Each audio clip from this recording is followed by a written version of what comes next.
gens me suivent déjà sur les réseaux sociaux. Hein. C'est comme ça qu'ils ont appris à me connaître, donc ils continuent à me suivre. Et ce sont des gens qui sont habitués au changement de dernière minute, donc pas de problème, ils font ce qu'ils doivent faire et ils nous suivent. Et voilà, ça c'est pas une complication pour nous.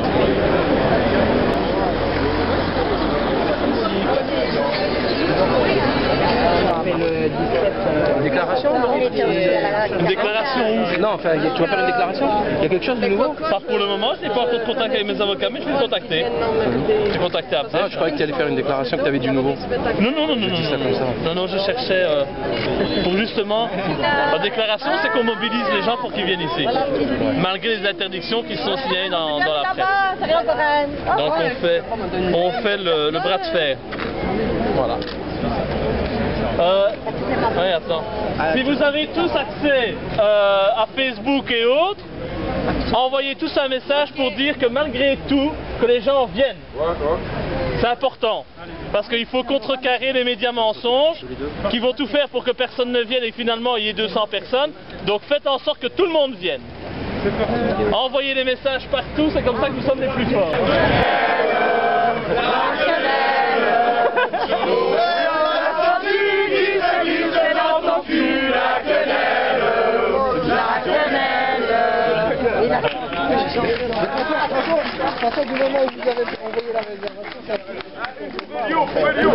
C'est scandaleux, c'est une atteinte claire à notre liberté d'expression, d'association, mais c'est également une attaque honteuse par rapport à un mouvement politique qui est interdit aujourd'hui de tenir un meeting à 20 jours des élections.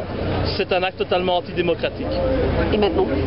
Maintenant, donc, nos avocats vont déposer un recours en extrême urgence devant le Conseil d'État parce que nous ne voulons pas baisser notre pantalon devant des dictateurs et donc nous voulons aller jusqu'au bout pour faire respecter nos droits et faire en sorte que Debout les Belges puisse avoir son meeting. Aujourd'hui, nous sommes là et nous comptons bien rester ici devant et s'il faut nous chasser, il faudra le faire un par un. Comme vous savez, il y a une interdiction déjà d'être présent ici.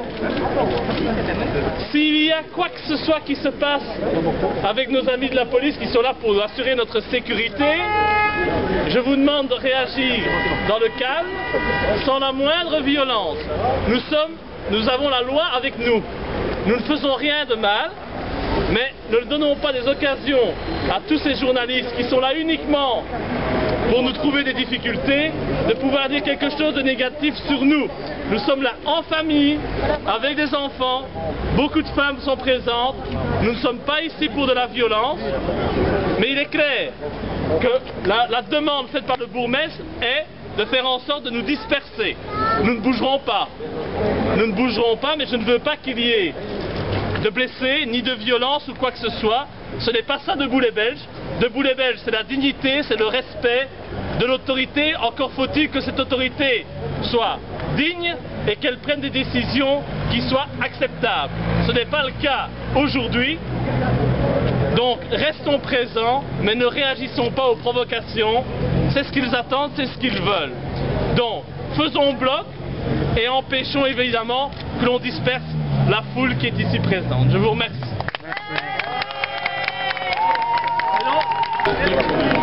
J'ai été victime d'un mari qui était dans la pédophilie.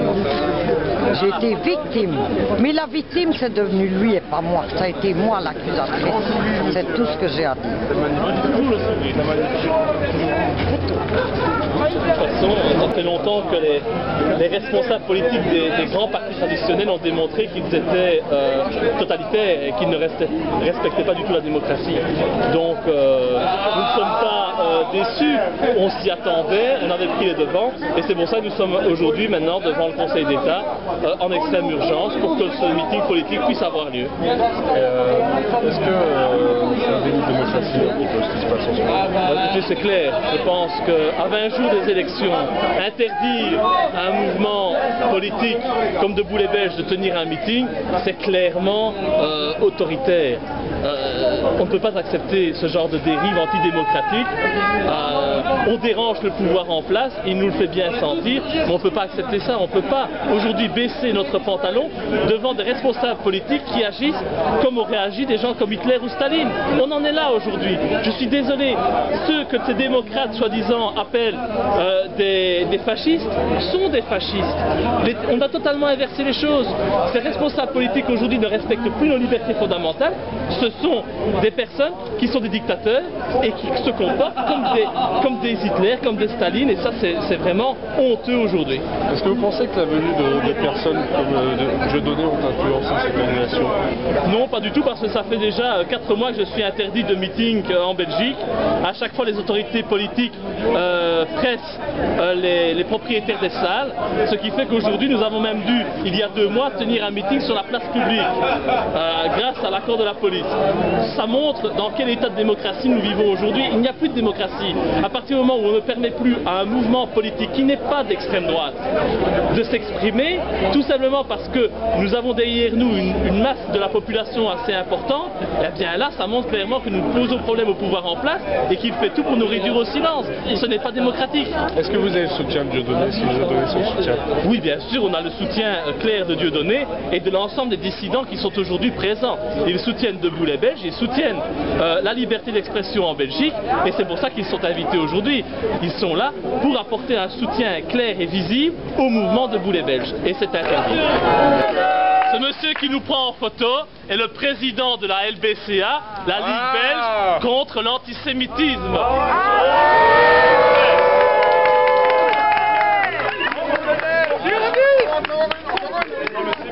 Voilà. Une provocation supplémentaire de ceux qui jouent en permanence la carte on est des fachos. de la pleurnicherie internationale. Voilà, la propagande, c'est lui qui le fait, la provocation, c'est lui qui le fait. C'est lequel en vert C'est là-bas. Lequel? Celui qui ressemble à un escroc là. Regarde ta tête de vainqueur. on dirait Michel Prudhomme. Voilà. On va aller voir Les dissidents, ce sont des personnes qui ne pensent pas comme le pouvoir en place. Nous nous opposons aux banques, nous nous opposons aux partis politiques traditionnels, aux médias mensonges. J'ai entendu dire que c'était principalement antisémite. N'importe quoi. Je suis certain, oui. Là, vous voyez. Il y a d'ailleurs beaucoup de sémites ici. Donc, on est vraiment pas on est certainement schizophrène parce qu'on est tous contre nous. Donc ça, c'est simplement ce qui est utilisé par les médias pour nous salir. Si c'était pour prôner la haine aujourd'hui. Pas du tout, madame, pas du tout, pas du tout. La haine, c'est le monsieur là-bas qui la prône et qui la répand, le président de la Ligue belge contre l'antisémitisme. Mais pas nous. Nous, on est simplement là pour faire passer nos idées politiques. Nous ne parlons pas de juifs, nous ne parlons pas de tout cela. Il n'y a pas de racisme, il y a 3/4 de personnes issues de l'immigration. Non, mais je me pose des questions. Pour l'amour à la C'est une crime. Mettez-vous 64. Ouais, sur le trottoir. Voilà. Si les gens ouvrent un peu plus leur bouche, on n'en serait pas on est là maintenant, à devoir se battre comme des cons, parce que tout le monde a laissé faire pendant des années. On les pavés tout de suite. On est peut-être soi-disant des extrémistes, et bien il faut qu'on se la place. Le peuple, il en a ras-le-bol. On n'a rien mangé. Il nous enlève la tarte.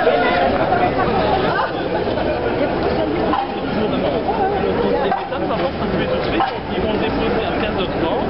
On aura certainement une réponse dans l'heure et demie. Donc, je te dis, c'est l'animation, c'est extraordinaire. On a là maintenant le président de la LBCA qui est venu provoquer, qui donne des interviews, il attend l'incident et qui n'arrive pas évidemment. Donc, non, il va arriver, tu sais bien, il ne va pas tout de suite. Vers 16h.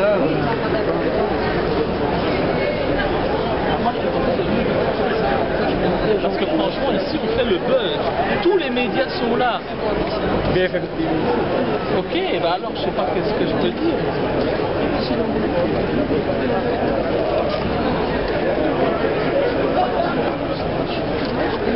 C'est bien que les invités soient là, forcément. Ça montre que voilà, on est tous présents et qu'on fait fond, quoi. Voilà. Maintenant, Corinne est là. Donc, Tu peux te présenter, s'il te plaît? me présenter.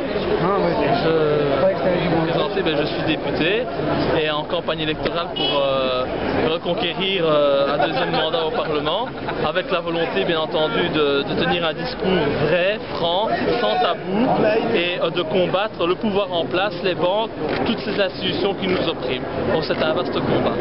Est-ce que tu te présentes à la Chambre ou à l'Europe? À la Chambre. Toujours dans le Brabant Wallon ou à Non, Bruxelles?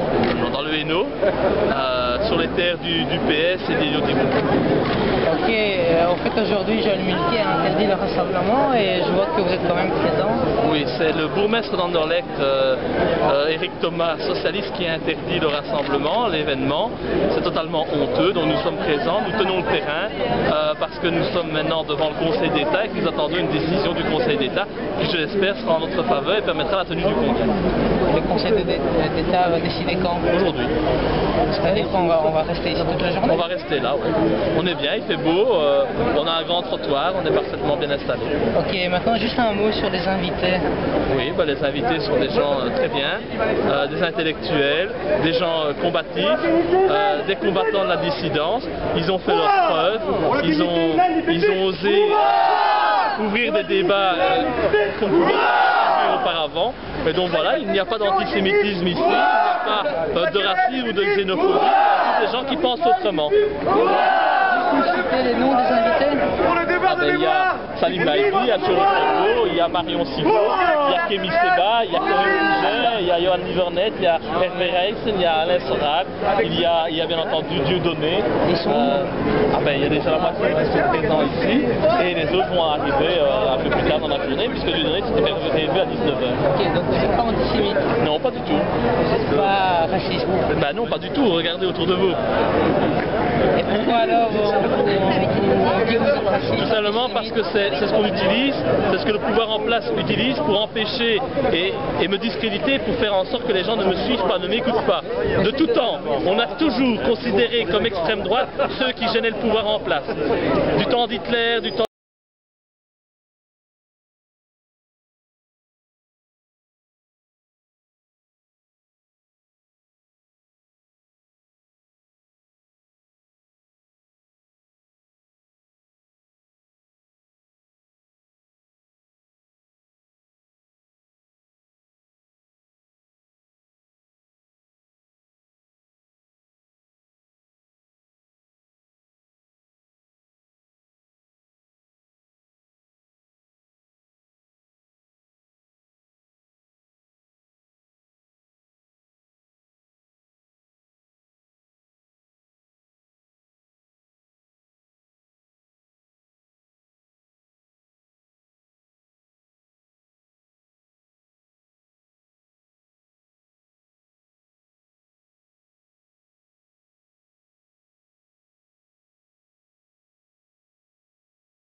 À l'échelle fédérale, enfin à l'échelle européenne, mais un fédéralisme jacobin, dans ce sens que les régions qu'on crée sont des régions artificielles des départements de l'Union européenne.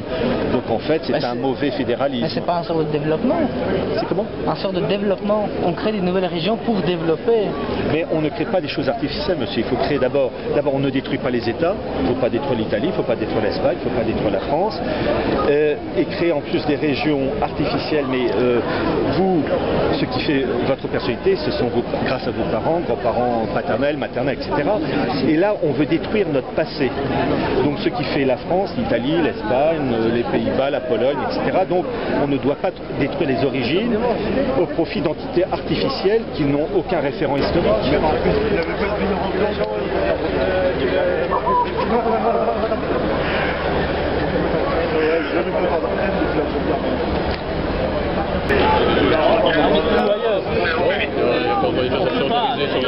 On est à 20 jours des élections, il y a une question de dignité intérieure. On ne peut pas bouger.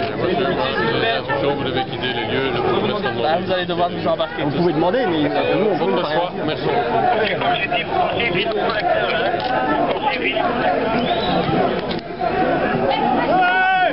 Le calme!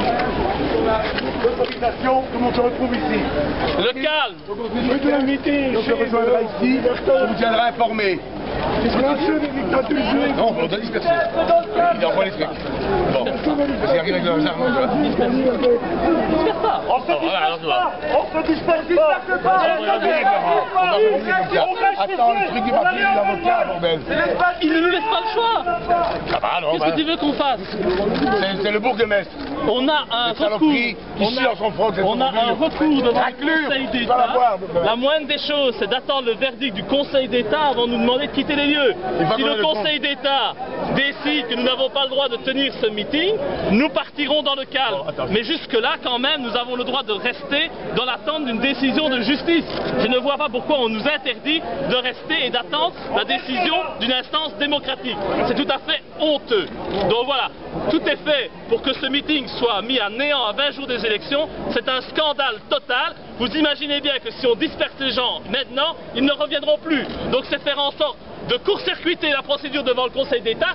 C'est intolérable et c'est inadmissible. Nous ne pouvons pas accepter des ordres inadmissibles et intolérables. Nous ne pouvons pas accepter de quitter les lieux comme on nous le demande. Nous devons rester ici. La démocratie nous impose de rester ici.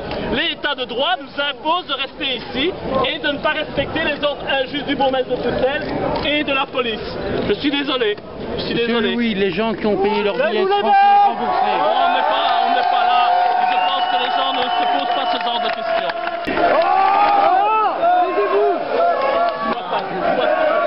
La police est d'accord du 5 à 10 minutes, puisque vous en avez encore de l'avocat. Et dès que l'avocat, si c'est oui, on reste. Alors, si c'est non, écoutez, la police est d'accord de nous laisser attendre jusqu'à ce qu'on ait une réponse de l'avocat et du Conseil d'État. En attendant, on reste dans le calme, sur le trottoir. On ne répond à aucune provocation. Je vous l'ai dit, nous allons y arriver. Au calme. On doit attendre la décision de la justice. C'est la moindre des choses. Ok, tout le monde sur le trottoir. Pour la tout le monde sur le trottoir. Oui, si c'est intéressant de s'envoler.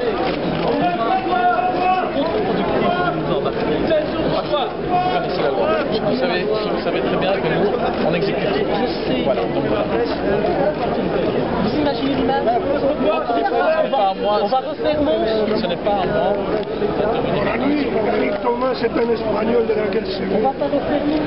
On attend la décision. Je vous promets que si la décision est négative, on s'en va tout le temps. 5 minutes, je n'ai pas de redescendre. Demandez déjà à tout le monde. Voilà.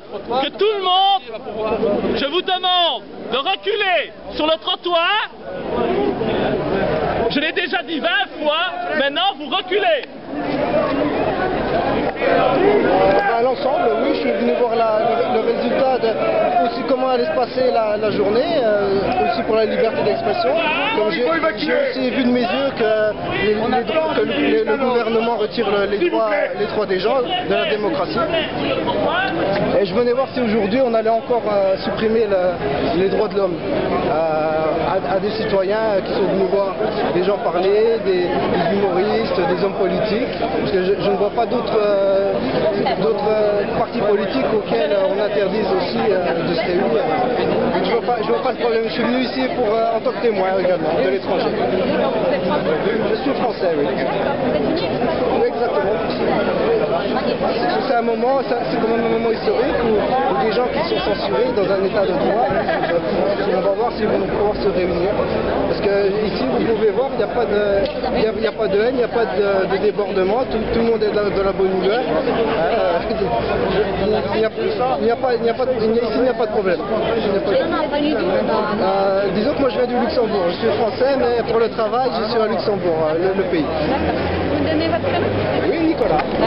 Je voudrais dire c'est déjà pourquoi l'AFP, qui est un véritable organisme de propagande. Non, mais parlez-moi du rassemblement d'aujourd'hui. Le rassemblement d'aujourd'hui, pour nous donner la parole, vous voyez bien qu'ici il n'y a aucun fasciste, il n'y a aucun antisémite. Vous voyez bien que tout ce que vous racontez dans les médias depuis que cet événement a été annoncé, c'est-à-dire que vous nous parlez d'un congrès soi-disant qui regrouperait les plus grands rassemblements antisémites depuis la Seconde Guerre mondiale, ce sont des élucubrations, c'est de la propagande.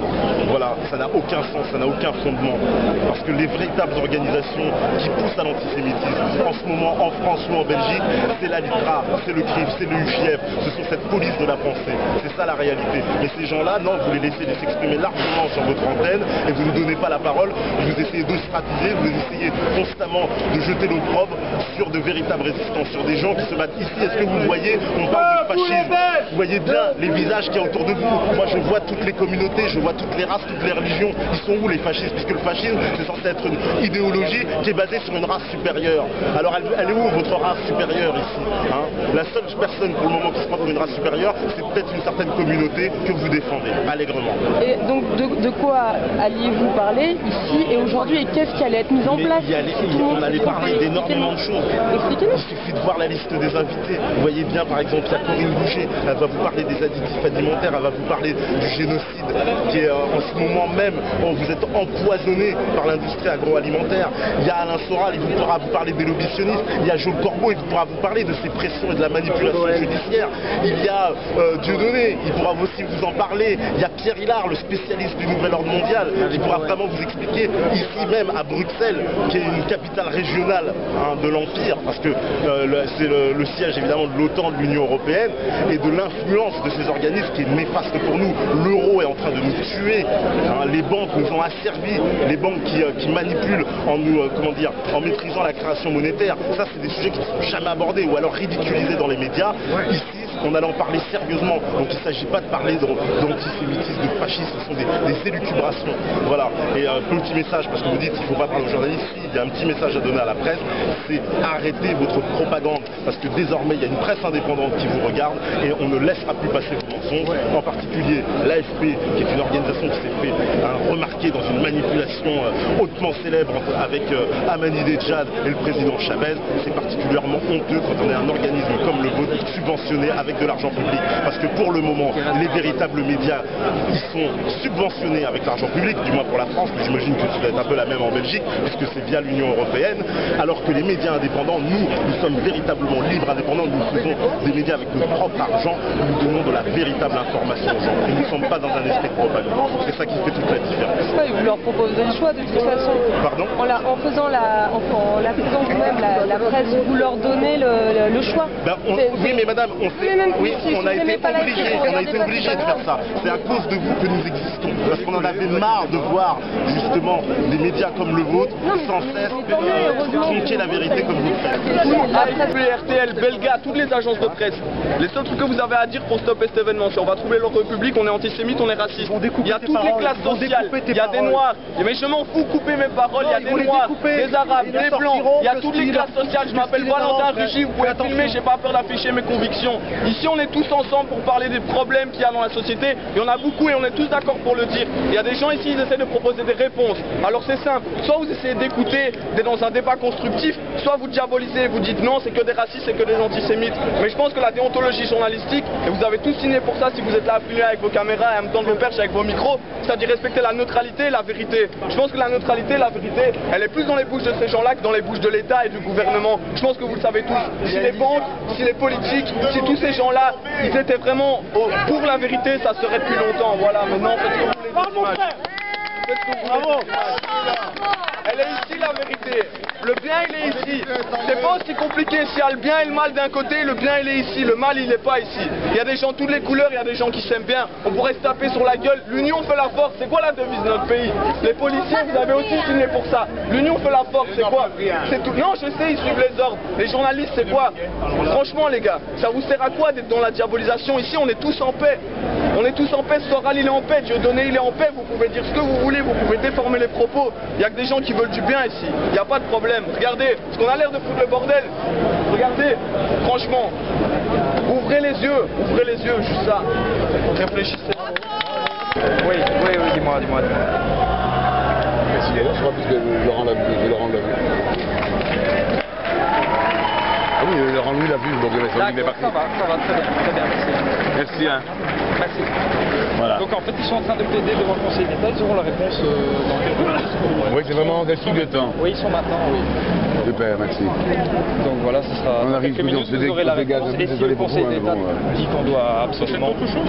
Nous, on va respecter les directives qu'on nous donne. Moi, je travaille avec De toute façon, je vais envoyer un beau courrier pour le Vosges. Je travaille avec vous, c'est dans notre intérêt, c'est dans votre intérêt, donc il n'y a pas de... Ah non, il n'y a jamais eu de débordement. Voilà. On n'a jamais dit... Jamais, je vous jure. Il n'y a pas eu un coup de matraque. Non, ben non. Ah bon. On espère bien. Je veux dire, on n'est pas là dans une logique belliqueuse. Parce que si ça arrive, là je m'entends vous dire, vous êtes tous grillés à la police. Et je me présenterai aux élections, vous pourrez voter pour moi. Parce que c'est pas seulement, mais... C'est pas grillé, c'est les qui sont grillés. C'est ton famille.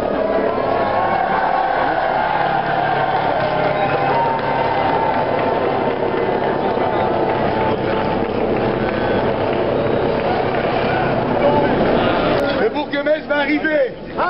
Donc, là on reste calme, on va essayer de s'arranger. Mais on le siffle bien à son arrivée, évidemment. C'est celui qui a l'air con. On a les mêmes. Bah ouais, c'est à peu près la même chose. Elle est là, oh, elle est super belle,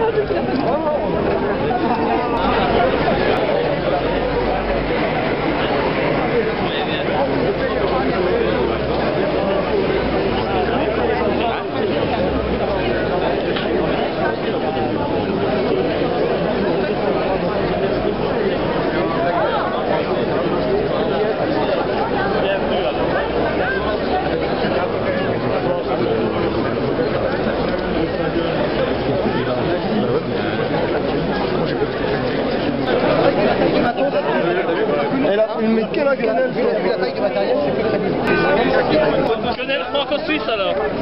Belgo-suisse, pardon, je me pense maintenant. Quenelle belgo.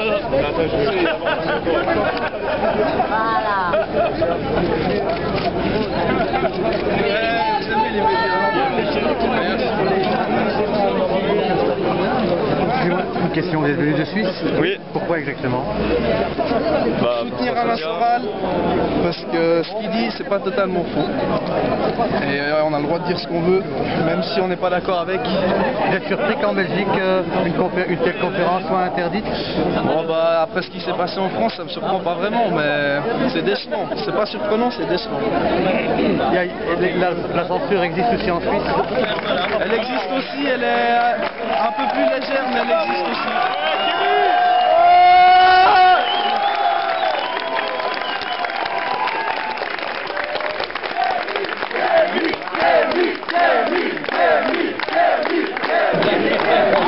Ça a l'air de chauffer. Ils sont où nos amis de la Ligue de Défense Juive. On s'ennuie sans la LDJ. Où est-ce qu'elle est la LDJ là? On s'ennuie là. C'est dommage. Bon, excuse-moi, tu es bienvenu. Je voulais juste demander, il n'y a pas quelque chose à faire. Attends, alors, réussi à ce que la peine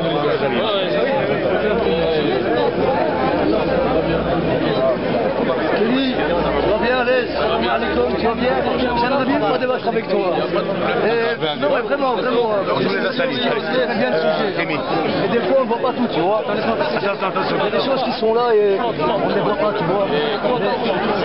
Moi, je veux partir et alors... Vous pouvez nous expliquer justement pour vous, c'est quoi la dissidence? La dissidence, c'est un courant de personnes qui s'opposent, on va dire, aux autorités aujourd'hui, qui sont dans une démarche de promouvoir le mondialisme, qui sont dans une démarche de promouvoir des valeurs qui sont contraires à celles propagées par, on va dire, les populations autochtones de cette planète, que ce soit en Afrique, que ce soit dans le monde arabe, que ce soit en Occident. On lutte contre l'impérialisme dans son ultime forme qu'est le mondialisme aujourd'hui. Et dans cette dissidence, il y a beaucoup de personnes qui ne sont pas d'accord les unes avec les autres. Mais on a un point commun, c'est qu'on s'oppose tous, je pense, à l'heure actuelle au nouvel ordre mondial. On s'oppose tous d'une façon ou d'une autre à l'impérialisme dans sa façon la plus, dans son expression la plus crue, la plus brutale à l'heure actuelle.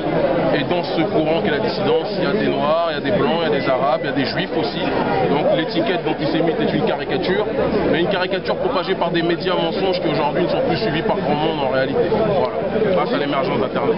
Justement, du problème de points communs, on a l'impression qu'il y a pas énormément de points communs entre les différents mouvements qui sont là aujourd'hui. C'est ce que je viens de vous dire. Je vous dis qu'il y a beaucoup de désaccords de ce courant-là. Nous ne sommes pas des jumeaux. Moi, mon agenda, il est très simple. Je travaille à la télévision en Afrique à l'heure actuelle. Je propage mon message, je fais mes conférences dans les universités en Afrique. Ici, on est considéré comme des terroristes en Afrique quand je suis considéré comme un intellectuel.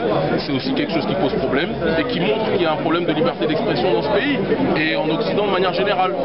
L'Occident vient donner des leçons de droits de l'homme un peu partout dans le monde, mais muselle des personnes qui n'ont pas une pensée qui va dans le sens de ce que vous voulez entendre. Et je dis que l'esclavage, qu'il soit pour les Noirs, pour les Blancs, pour les Arabes ou même pour les Juifs, est terminé. Et si on a envie d'exprimer quelque chose qui n'est pas en harmonie avec ce que le gouvernement attend, on a le droit de l'exprimer aussi.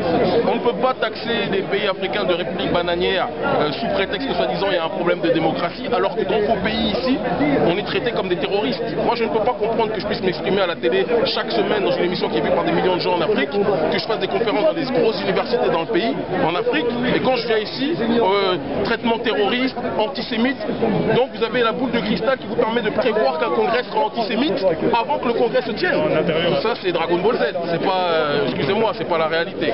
Justement, c'est ce qu'ils ont dit au départ, ils ont dit, voilà, c'est le premier congrès antisémite. Qui a dit que c'était le congrès antisémite? C'est marqué antisémite sur ma tête, il n'y avait pas de béninois durant la Seconde Guerre mondiale. Voilà. Vous, ça vous énerve quand on vous répond ça?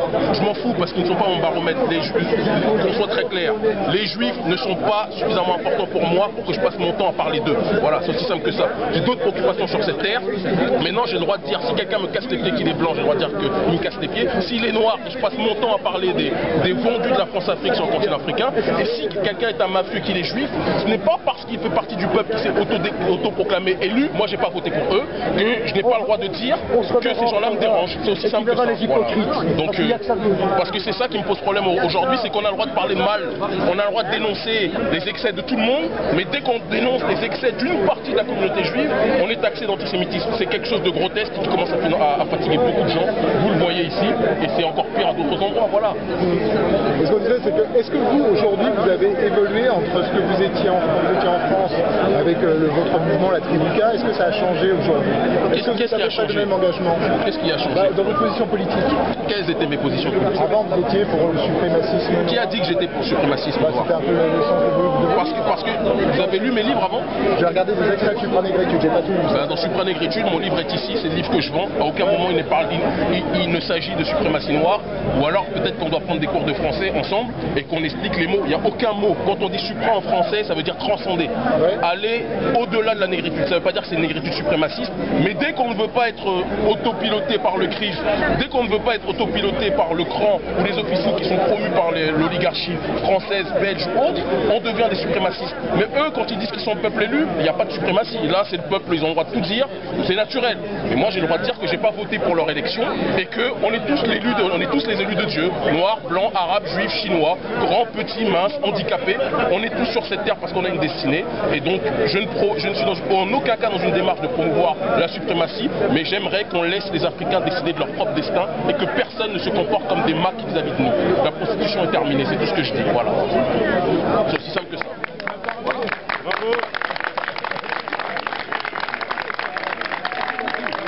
Et ça s'arrête là. Et si vous voulez un exemplaire, et pour le lire intégralement, je vous en offre un. Normalement, je dois le faire payer 19 €. Comme vous êtes Canal ou Anal Plus, je pourrais vous le faire payer 25 €. Et je crois d'ailleurs que si vous le voulez, je vous le ferai payer. Mais voilà, il faut lire, il faut arrêter les présupposés. Il faut vous poser quand même des questions. Vous avez été dans une stratégie de diabolisation pendant des années de différentes figures de la dissidence, que ce soit Dieudonné dans son créneau, que ce soit Soral dans son créneau. Je le dis, je le répète, je ne suis pas d'accord sur des tas de choses avec ces derniers. Dieudonné est un ami, mais je ne suis pas d'accord surtout avec lui, par son projet de société. Lui se revendique français, moi je suis africain, je ne me revendiquerai jamais français. Par exemple, ça c'est quelque chose de très clair. C'est pour ça que je suis rentré dans mon pays, d'accord, que je suis rentré en Afrique. Chacun a son univers. Mais dans la démarche qui est la nôtre, je le dis et je le répète, vous les avez diabolisés, vous nous avez diabolisés. Dieudonné aujourd'hui remplit des zéniths un peu partout. Soral remplit ses salles en France. Moi, vous m'avez diabolisé, vous m'avez présenté comme terroriste. Je suis dans l'émission la plus populaire en Afrique de l'Ouest aujourd'hui. Je pars tout le temps, je fais mes conférences, je suis bien payé dans les universités. Votre stratégie de diabolisation ne marche pas. Et je pense qu'il faut apprendre à écouter les gens maintenant et qu'on essaie de dialoguer ensemble. Moi, pour moi, je vois un être humain en face de moi. Si vous travaillez pour des cons, je dirais que vous travaillez pour des cons. Si vous comportez comme un con, je dirais que vous comportez comme un con. Mais non pas parce que vous êtes un visage pâle. Ça ne veut rien dire. Elle est une visage pâle, c'est quelqu'un que j'aime profondément. Vous voyez ce que je veux dire? Moi, je suis un visage cramé, mais je m'aime beaucoup aussi. Vous voyez ce que je veux dire? Et c'est comme ça qu'on fonctionne. On fonctionne sur les actes et pas sur les préjugés. Et ce que je constate, c'est qu'il y a des gens qui nous accusent d'antisémitisme, mais ce sont eux qui créent l'antisémitisme. Parce qu'ils commencent à fatiguer les personnes, à prédire l'avenir comme Nostradamus, et pas Nostradamus, d'accord? En disant qu'ils vont faire un truc antisémite alors que l'événement ne s'est pas passé. D'accord. C'est comme le loto sportif, vous prédisez des matchs, mais attendez que le match se joue. Voilà, c'est tout ce qu'on dit. Mais moi j'avais vu des archives de vous quand vous étiez justement en France il y a 5-6 ans, un discours à la Bastille, je pense. Là vous étiez très très virulent. Je disais que le sionisme, mort à l'Israël. Je dis que le sionisme est un sida de l'humanité et je le pense du fond du cœur et j'ai le droit de le dire. Le sionisme c'est de l'apartheid d'aujourd'hui, c'est l'une des expressions les plus pures de l'ultralibéralisme, mais dans sa forme la plus sauvage qui existe sur cette planète, c'est du colonialisme. Mandela que vous avez érigé en statue de la paix, et quand il était dans une démarche de résistance vous l'aimiez beaucoup moins. Mandela que vous avez érigé en statue de la paix jusqu'à son dernier souffle a toujours dit qu'Israël était un état colonial. J'ai le droit de le dire. Est-ce que ça veut dire que je pense que les juifs n'ont pas le droit d'avoir eux-mêmes un état pour eux, qu'ils créent un état là où ils n'ont pas besoin de voler des terres? C'est tout ce que je dis. C'est aussi simple que ça. Et dire ça ne veut pas dire que je suis un idolâtre des Palestiniens. Tout n'est pas rose d'un côté et tout n'est pas négatif de l'autre. La situation est complexe, mais je dis et je répète que l'État d'Israël aujourd'hui est un État colonial et je ne vois pas quel Mac sur cette planète va m'empêcher de dire ce que j'ai envie de dire sur ce pays. C'est tout. Et je le dirai ici, je le dis à la télé tout le temps quand je suis au pays et je le dirai partout. C'est tout. Et si on doit me mettre les chaînes pour ça, ben on nous mettra les chaînes, mais c'est contre-productif pour vous. Est-ce que vous comprenez dans ces cas-là qu'il y a des gens qui disent, parce que vous faisiez ce discours en disant mort à Israël, mort aux sionistes, qu'on dise vous êtes antisémite? Est-ce que ça vous comprenez? Non. Moi je comprends votre question, mais ce que je comprends beaucoup moins, c'est que sur des discours qui durent 15 minutes ou 20 minutes, on prenne une partie qu'on sorte de son contexte et qui n'est pas en harmonie avec le discours prononcé. Et dans ce livre-là, je reviens dessus, dans ce livre-là qui s'est beaucoup vendu, d'ailleurs sur Panégritude, on explique sur 200 pages ma pensée, ma réflexion, mon combat, et vous voyez le nombre de fois où je prononce le nom de ces gens-là. Ils ne m'intéressent pas. Vous vous intéressez à nous, moi je ne fais pas des événements pour voir l'ambassadeur d'Israël, pour voir ceci ou cela, vous ne m'intéressez pas. Vous comprenez ce que c'est quand je dis vous, je ne parle peut-être pas à vous en tant que tel, mais aux personnes qui vont nous regarder. Vous faites une phobie sur nous, vous faites une fixation sur nous, on ne fait pas en retour une fixation sur vous. Je pense qu'il faut aussi sortir de cette réalité. Je suis sur le continent africain, occupé à parler de la France-Afrique, occupé à parler des personnes qui participent à l'impérialisme aujourd'hui. Évidemment, dans cette France-Afrique-là, il y a des gens de toute confession, il y a des Africains. Vous n'allez pas m'accuser d'être anti-africain parce que je dénonce les mafieux africains. Mais dès que je dénonce les mafieux juifs, je suis antisémite. Donc parmi les mafieux aussi, il y a une hiérarchie. Il y a la mafia élue et il y a les mafieux dont on peut, comment dirais-je, avec lesquels on peut se battre. Ça n'a pas de sens. Ça n'a pas de sens. Donc j'encourage les gens à lire et j'encourage les personnes parmi les médias à se poser la question de pourquoi ces médias diabolisent des personnes et que dans d'autres sphères du monde, ces personnes diabolisées par vous ici sont érigées en modèles ou en penseurs. Il faut se poser des questions aussi. Moi je dis qu'il faut se poser des questions de fond, c'est tout. Et ça c'est vérifiable. Vous allez sur internet, vous allez voir sur YouTube mes interventions, vous allez sur ma page Facebook, Soutenons Seba, vous verrez mes interventions chaque semaine. On donne des analyses, on donne des réflexions qui peuvent susciter le débat. Tout le monde n'est pas d'accord avec nous, mais on jouit d'une grosse popularité sur le continent et même dans la diaspora, parce que ce qu'on dit aujourd'hui, très peu osent le dire. Et dans mes interventions, vous compterez le nombre de fois où je parle des juifs. Elles sont quasiment inexistantes. Aujourd'hui, c'est beaucoup moins une partie prenante dans vos combats, c'est ce que je veux dire. Le combat contre le sionisme que vous aviez avant. Le combat contre le sionisme rentre dans quelque chose de plus grand pour moi. Maintenant, je ne vais pas partir chaque seconde sionisme. J'ai d'autres préoccupations dans la vie. Mais si on m'interroge sur un sionisme, je dirais que le sionisme est un colonialisme.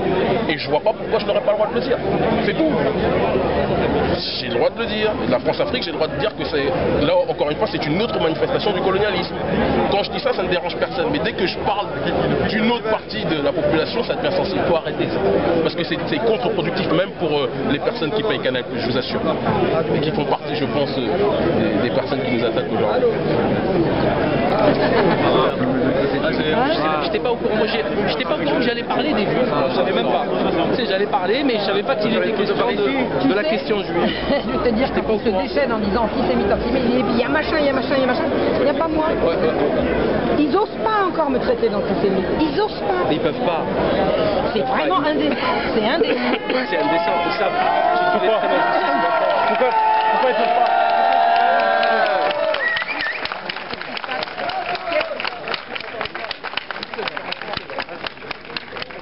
Tout ce que j'ai écrit, c'est pas possible. Faire une petite photo avec toi. C'est pas possible. C'est pas possible. J'ai sauvé des juifs. Ils sont pas crédibles, ouais. Voilà, c'est ça. J'ai sauvé des. Malgré c'est le même discours. C'est impossible. Ouais. Non, mais lui, il a jamais rien dit contre.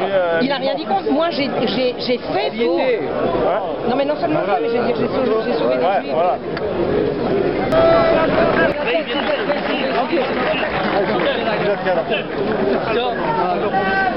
Il va tomber dans le quart d'heure. Dans le quart d'heure, on attend. Sans travers. Tout le monde en depuis tout à l'heure. Dans un quart d'heure, on a la nouvelle. D'accord? Quoi qu'il arrive, on reste calme, on cherche la provocation, on bouge pas de cette place. D'accord? Dans un quart d'heure, on a. Bonjour madame, vous allez bien? On essaie. Il est essoufflé, il est essoufflé. Bon, faudrait qu'un lui donne une photo. Il n'a pas le temps. Viens. Mets-toi devant. Vas-y. Sofiane, allez. Sofiane, vas-y. Enlève le cache. Voilà. Oui, une petite seconde. Je dois voir nos invités, excusez-moi. Ok, ça va. Merci, monsieur. Oui. C'est votre avocat qui a introduit un recours au Conseil d'État? Oui, bien sûr. Et c'est son nom, c'est Maître Courtois. Ok, d'accord. Mon avocat traditionnel. Voilà. Et on aura la réponse bientôt? On aura la réponse dans un quart d'heure, 20 minutes. Un quart d'heure, 20 minutes? J'espère. Il y a un plan B? Il y a toujours un plan B. Il y a toujours un plan B. Ah, sinon on n'est pas un bon politicien. Ouais. Il y a même un plan C. Il y a même un plan C? D'accord.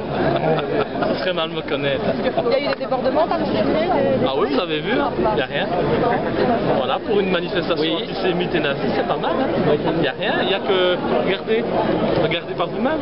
Universalisme. Apparemment, des livres antisémites ont été saisis. Oh là là, des livres antisémites ont été saisis. On se demande comment ces livres ont-ils pu être produits et commercialisés sur Amazon alors, s'ils sont antisémites. Bizarre.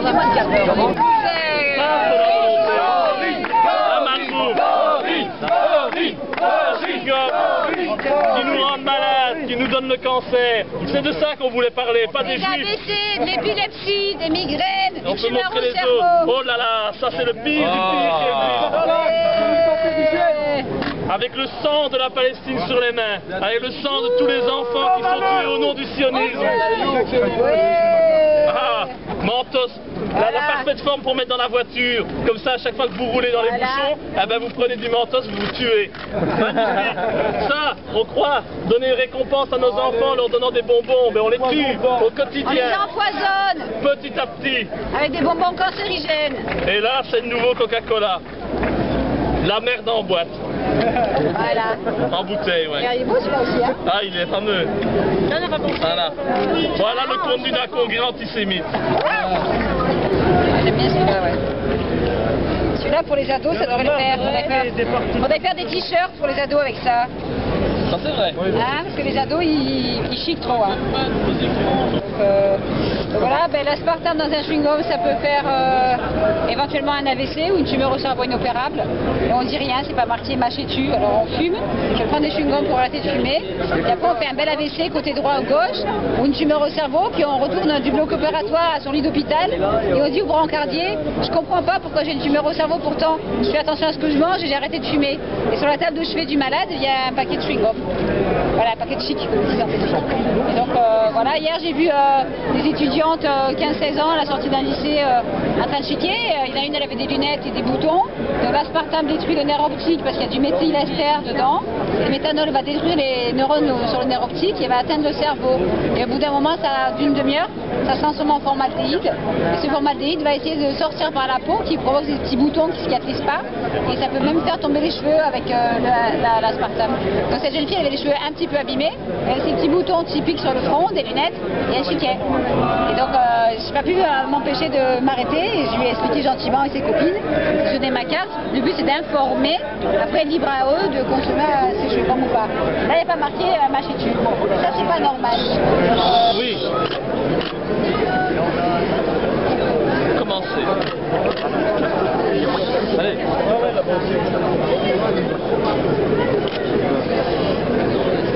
On attend, il y a tout le monde qui est là. C'est terrible. Quoi? C'est chiant ta caméra.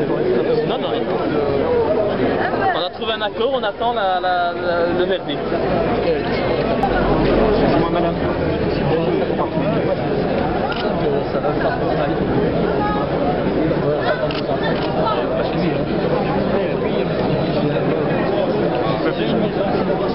On peut s'écarter les gens, les femmes, les enfants, les vieilles personnes qui ne veulent pas rester. Hein?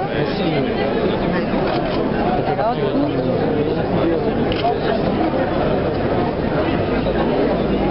vous n'êtes pas d'accord? Pour le moment, l'audience va commencer.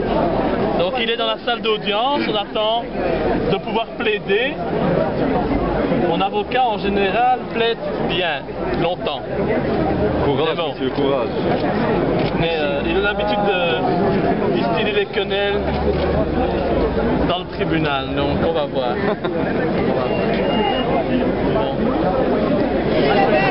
Bonsoir. Ouais, vas-y. Alors.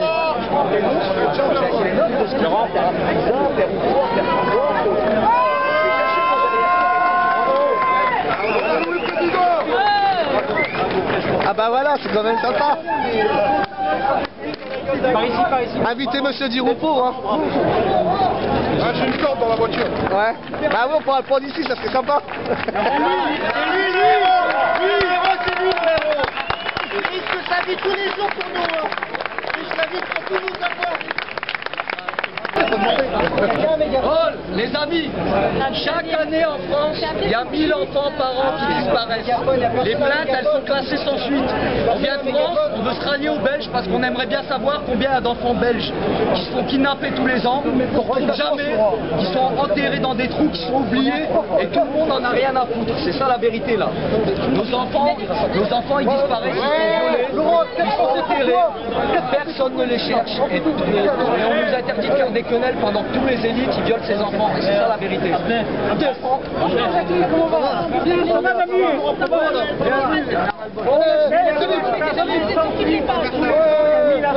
C'est plus fait. Ah. Vive la France, vive la France.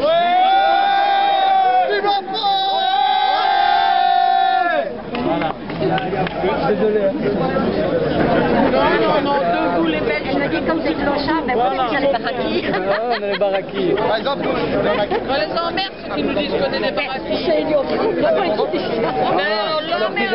Nous, on est des baraquis. Ce qu'il faut savoir, ce qui nous est arrivé aujourd'hui, hein, donc je ne vais pas me présenter, hein, je suis Lagmi Abdeslam, candidat aux élections européennes, d'accord. Aujourd'hui c'était un meeting électoral, d'accord, qui voulait faire son congrès en pleine campagne électorale, avec comme invités des écrivains, des essayistes, des sociologues, des gens qui écrivent des livres, qui essayent de faire de l'instruction. Et encore une fois, on essaie de bafouer la liberté d'expression, on essaie de museler tout d'abord ces écrivains-là et notre mouvement. Alors, il se trouve qu'aujourd'hui, d'autres mouvements nous ont rejoints, tels que le mouvement Wanted Pédo, qui lutte contre la pédophilie, et la pédophilie criminelle, la pédophilie de réseau, la pédophilie sataniste. On les encourage et on va leur donner la parole tout de suite. Alors, je tiens à vous dire que ce matin, vers 10h30, le bourgmestre de la commune d'Anderlecht, socialiste, ça vous étonnerait pas, M. Eric Thomas, nous a signifié un arrêté, qui à mon avis vient tout droit de Tel Aviv, comme d'habitude, d'accord, qui interdit notre rassemblement. Nos avocats vont trouver la réponse adéquate. Nous attendons donc le résultat. En attendant, je voudrais donner la parole à nos invités, que nous accueillons chaleureusement, et j'aimerais accueillir tout d'abord M. Jacob Cohen, à qui on va donner la parole et qui va nous donner notre avis sur cette journée. Bonjour, je suis très heureux d'être à Bruxelles avec des amis. Je n'ai pas hésité dès que j'ai vu le congrès pour la dissidence, le premier congrès, parce que je me considère comme un dissident. Et je trouve que la dissidence, c'est ce qui nous reste aujourd'hui pour résister aux pressions des lobbies judéo-sionistes qui font la loi en France et en Belgique.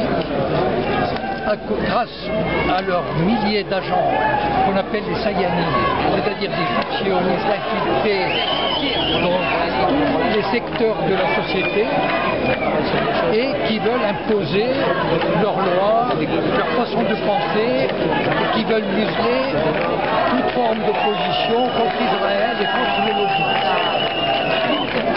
La dissidence aujourd'hui, c'est résister réellement, dire la vérité, s'ouvrir, démystifier toute cette domination et lutter contre cette domination et toute cette influence dans toutes les formes qu'elle prend.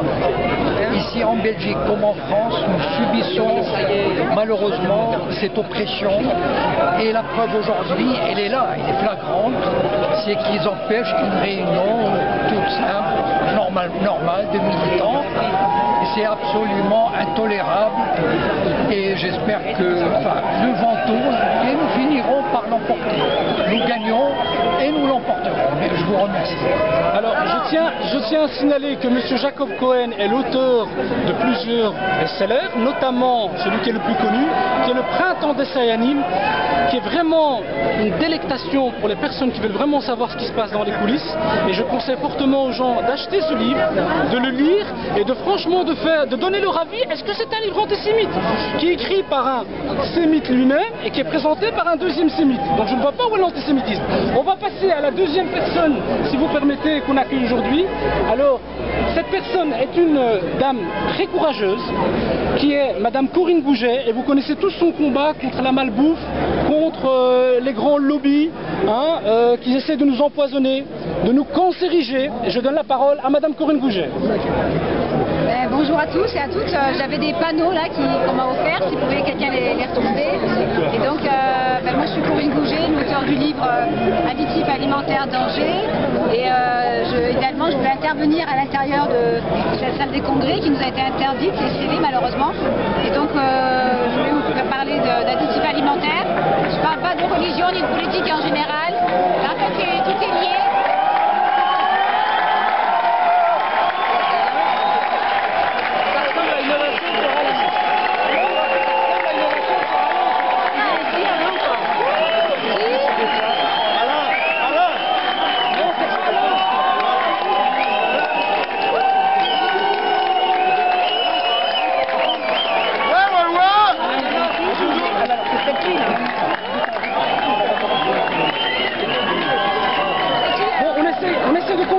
Ouais, on va continuer. Et donc, je me suis approchée du panneau derrière et puis assez courageux parce qu'en fait, je vais vous indiquer deux choses.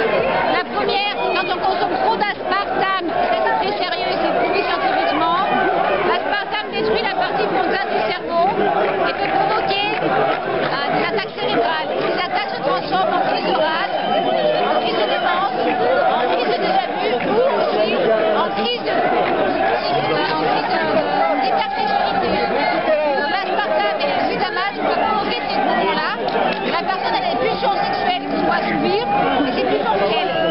Donc on en retourne au sujet de la pédophilie aussi, en France aujourd'hui, surtout les enfants de 9 ans, 10 ans, ils vont d'un seul coup agresser sexuellement les deux derniers, des enfants de 4 et 5 ans. Et on ne va pas faire le lien avec ce monde de l'enfant. Il y a 30 ans, il n'y avait pas ça.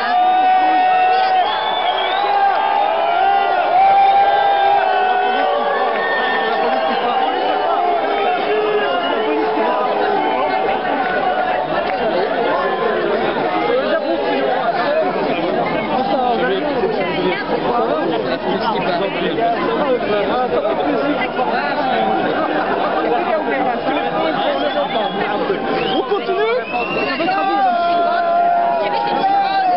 C'est beaucoup d'orage, c'est beaucoup de colère, et c'est psychosexuel par rapport à leurs femmes des fois et par rapport aux enfants. Donc voilà. Et moi je voulais vraiment rejoindre ce groupe-là, depuis 2 ans, habitants, pour leur donner un peu d'envie de leur faire travailler pour leur société. Ok, alors, écoutez, on va continuer dans la galanterie. Donc après avoir donné la parole à Madame Corinne Gouget, on va donner la parole à une autre dame, mais alors là, très courageuse et franchement très brillante. Moi qui ai fait de l'histoire, j'ai toujours rêvé que ce soit ma professeure d'histoire. Et voilà, donc je vous laisse la découvrir à travers ses livres, hein, notamment sur l'affaire d'Amiens, évidemment, sur du kibbutz à l'intifada. Et je vous conseille d'acheter ces livres pour juger de vous-même du travail de classe et de talent qu'effectue Madame Marion Sigaud, qu'il faut encourager et qu'il faut lire ses bouquins. Je donne la parole à Madame Marion Sigaud. Bonjour. J'ai appris en regardant la télévision il y a quelques jours que je ferais partie de la Lie de l'humanité. Alors je me permets de le prendre un petit peu mal. Je veux dire, si c'est moi la Lie de l'humanité, alors où se trouve le haut du panier? Je ne prétends pas être en haut du panier, je prétends être dans l'humanité, certainement l'humanité souffrante, mais sûrement pas au niveau de la Lie. Je me suis battue toute ma vie pour faire avancer des idées de fraternité, de solidarité, de compréhension. Je me suis battue pour la vérité et je l'ai payé très cher. J'ai tous les combats que j'ai pu mener pour faire connaître en son temps ce que c'était par exemple que les kibbutz israéliens, et ensuite quand j'ai découvert la réalité palestinienne, ce qu'était la réalité palestinienne, c'est toujours heurté à une espèce d'omerta, de ce qu'on appelle la stratégie de l'édredon. On m'a toujours empêché non pas de parler, mais que mes paroles soient relayées au niveau des médias. J'ai été tellement ostracisée, tellement mise à l'écart à cause de ce que j'écrivais, c'est-à-dire des grands chants d'amour à l'égard d'une part des Palestiniens et également des Israéliens ensemble ou séparément, que j'ai été obligée de changer de sujet. Je me suis dit au bout d'un moment, j'ai dit ce que j'avais à dire, mais je veux continuer d'écrire parce que écrire c'est ce que je sais faire, c'est ce que j'aime faire, et on m'a toujours dit que j'écrivais bien, donc j'ai envie de continuer. Et pour mettre à jour certaines réalités concernant la pédocriminalité, la pédophilie, j'ai repris des études d'histoire, j'ai passé mes diplômes, bon brillamment peut-être pas, enfin mention très bien 2 fois de suite, je pense que ça dit ce que ça dit. Et de nouveau je me suis rendu compte que les médias me traitaient exactement de la même manière concernant mes écrits sur l'histoire ou mes écrits sur la réalité israélo-palestinienne. Et là j'ai compris qu'il y a vraiment des gens qui tirent des ficelles, et si ces gens-là disent que je suis la Lie de l'humanité, j'ai envie de leur renvoyer le compliment. Moi ça va, je suis fière de moi, je suis arrivée ici en Belgique où j'ai des amis, des gens qui me sont chers, j'ai reçu une ovation qui me va au cœur. Je dis debout les Belges, debout les hommes, debout les femmes, debout les dissidents, debout les dissidents, les résistants, les gens qui savent dire non quand on leur demande contre leur âme et conscience de prendre des décisions iniques et indignes. Voilà ce que je voulais répondre aux gens qui prétendaient que je faisais partie de la Lie de l'humanité. La Lie de l'humanité pourrait vous dire un gros mot, elle vous le dira pas. Elle vous dira réfléchissez, recherchez en vous-même et regardez si c'est pas vous qui vous trompez lourdement. Et si vous reconnaissez que vous êtes trompé, vous êtes certainement les bienvenus chez nous. Voilà, on remercie Madame Sigaud. Alors, on va aller crescendo, on va monter d'un cran. Alors, il y a, excusez-moi, un peu de silence, il y a ce qu'on appelle la haute finance. Eh bien, aujourd'hui, on va essayer de faire la haute dissidence. Et je voudrais qu'on accueille maintenant le professeur Pierre Hillard avec une ovation.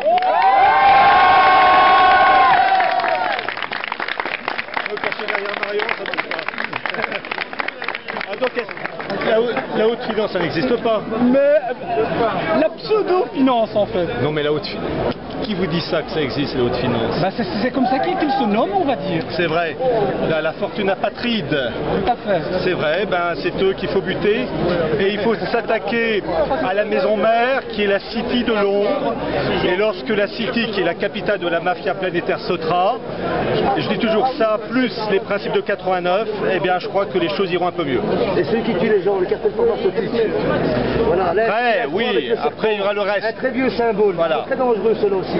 Et nous, on ne les connaît pas encore bien, comparé aux banksters. D'accord. Est-ce que vous pouvez nous parler de votre dernier livre, donc Chronique du mondialisme, que je conseille à tout le monde de se procurer et de lire? Eh bien, Chronique du mondialisme, c'est un... Alors, en fait, il y a 4 parties.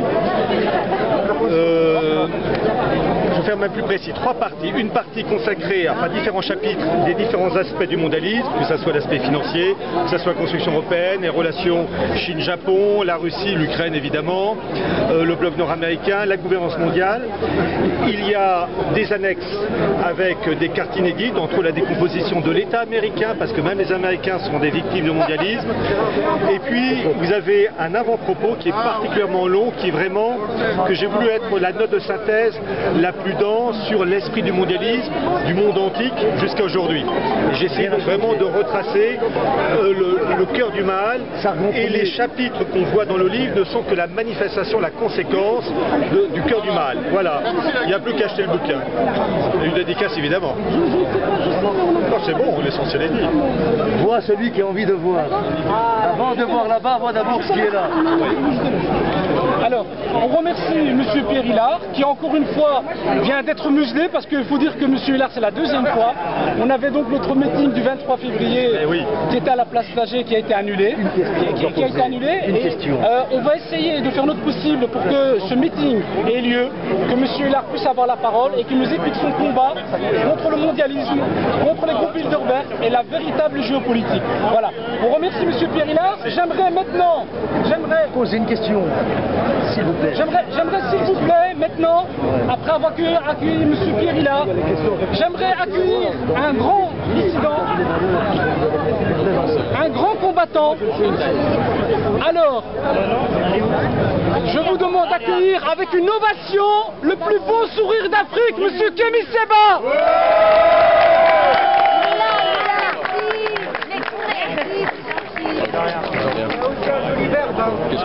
Voilà. Alors, Monsieur Kémy Séba est auteur d'un best-seller qui s'appelle Supranégritude, qui est venu aujourd'hui pour le présenter une nouvelle fois et aussi pour nous parler un petit peu du véritable panafricanisme.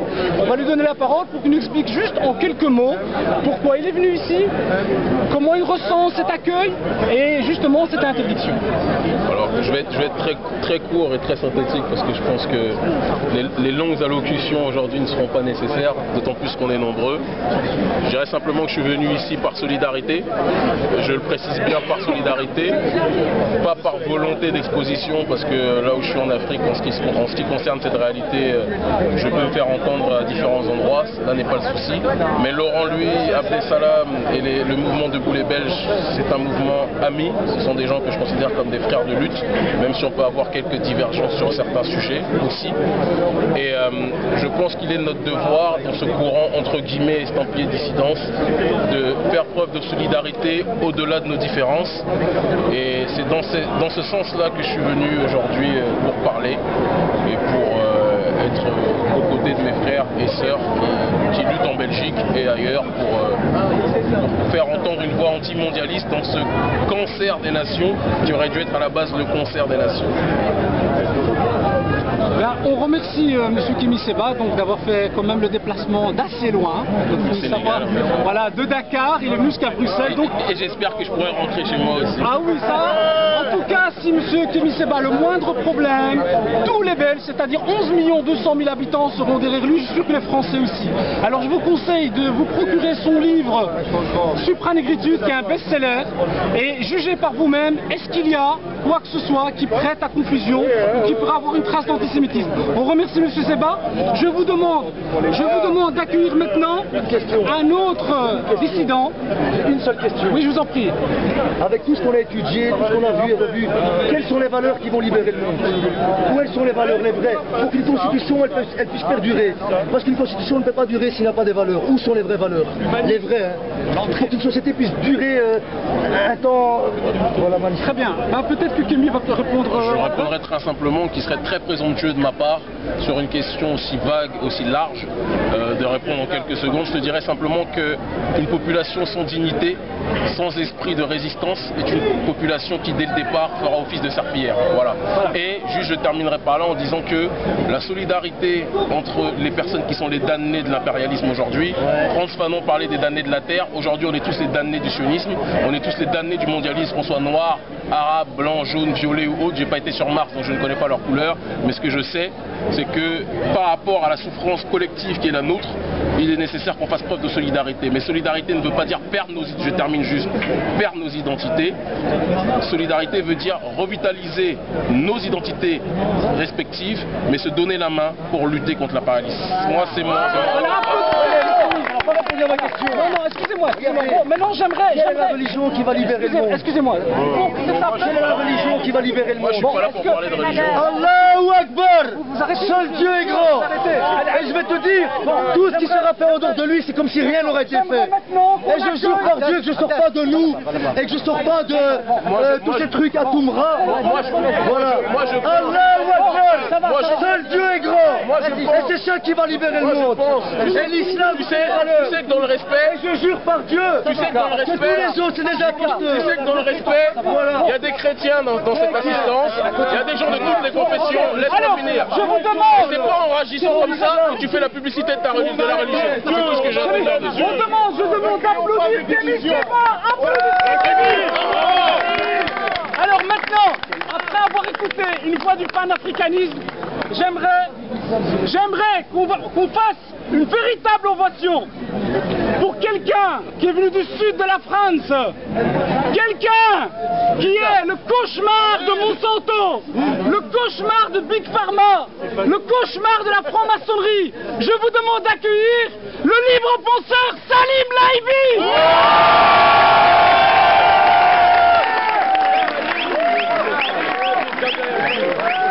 Alors,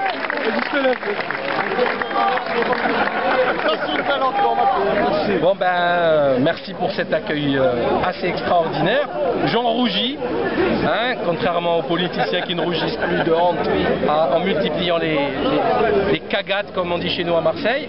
Donc je suis arrivé de Marseille ce matin. On savait que ça allait être chaud, que ça allait être brûlant. Et ben, apparemment ça s'annonce bien. Je voulais dire juste aux autorités que le changement arrive. Voilà. Vous faites ce que vous voulez, vous utilisez tous les réseaux que vous voudrez. Vous ne pouvez pas arrêter la tempête qui arrive. Vous pouvez monter des murs jusqu'au ciel. La tempête, elle va arriver, les murs seront abattus et vous allez dégager. Voilà. C'était le slogan de mes législatives à Marseille en 2012. UMPS dégage. Et bien là c'est pareil, hein, vous avez votre UMPS vous aussi ici. Vous allez dégager. Que vous le vouliez ou non, de gré ou de force. Nous on lâchera rien. On est prêt à tout perdre. On est prêt à aller voir, à visiter vos locaux, à la police, au commissariat. On est prêt à tout. Nous sommes des intellectuels et nous voulons dénoncer vos turpitudes. Vous êtes des incapables, des incompétents, des menteurs, des manipulateurs, des voleurs, des pédocriminels, etc. Il y a tellement de choses, mais... Vous savez, j'ai écrit un livre, ça fait 1 an et demi, j'ai reçu aucune plainte, absolument aucune, rien n'a été remis en cause. Pourtant les accusations qu'il y a dans ce livre sont monstrueusement graves. Donc c'est du vol, c'est de l'arnaque, etc. Bref, donc voilà ce que j'avais à dire. Il faut respecter les gens. Moi je ne suis pas ton ami.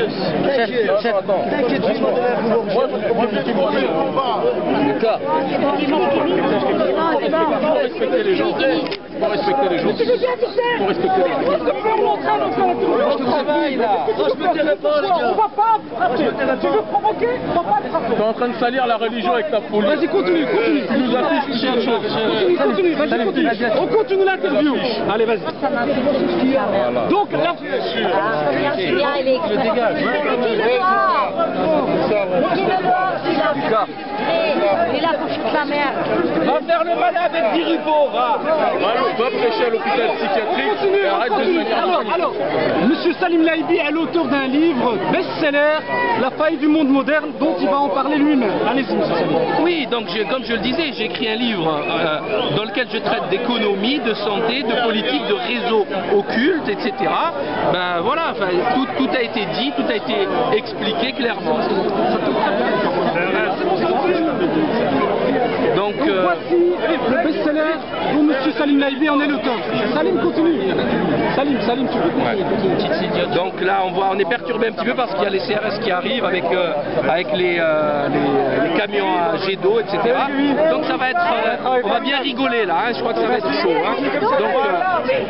Donc on va arrêter, je crois, parce que ça n'a pas de sens. Ça n'a pas de sens.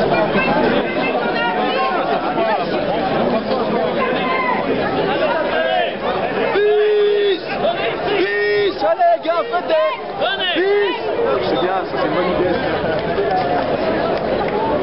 Paye amour. Allez, Laurent. Debout. C'est mon avocat.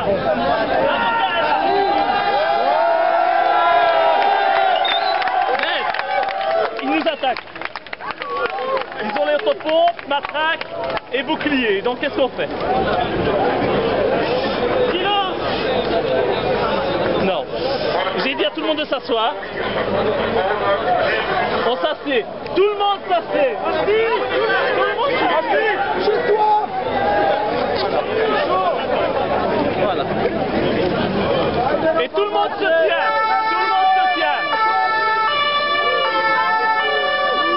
Bon, ben, ils vont certainement m'embarquer. Hein.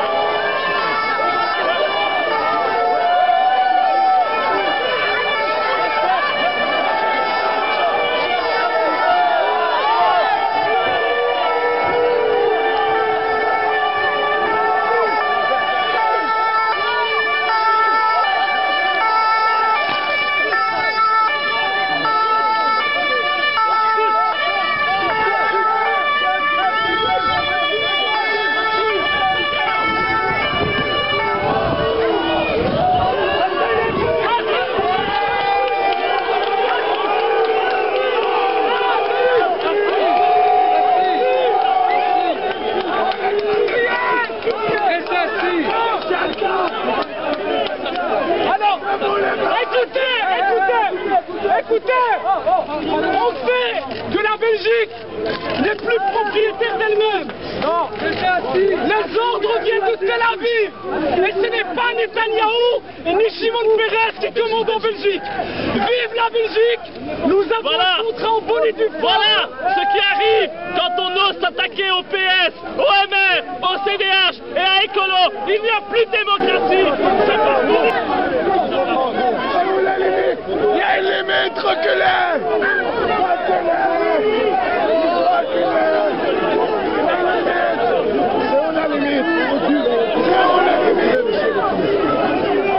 Jusqu'à où vous croyez qu'on va reculer? Nous aussi on est belges! Avec nous! Police! Avec nous! Police! Avec nous! Police! Avec nous! Police! Avec nous! Police! Avec nous! Regardez, il y a tout! Police avec nous! Police avec nous! Police avec nous! On est vraiment la population! Vous venez sur nous! Vous le savez, mais son boulot! Lui, c'est pas... Ça va être civil, on sera bientôt unis! On sera bientôt unis! Je rêve qu'on est unis ensemble! Je le rêve!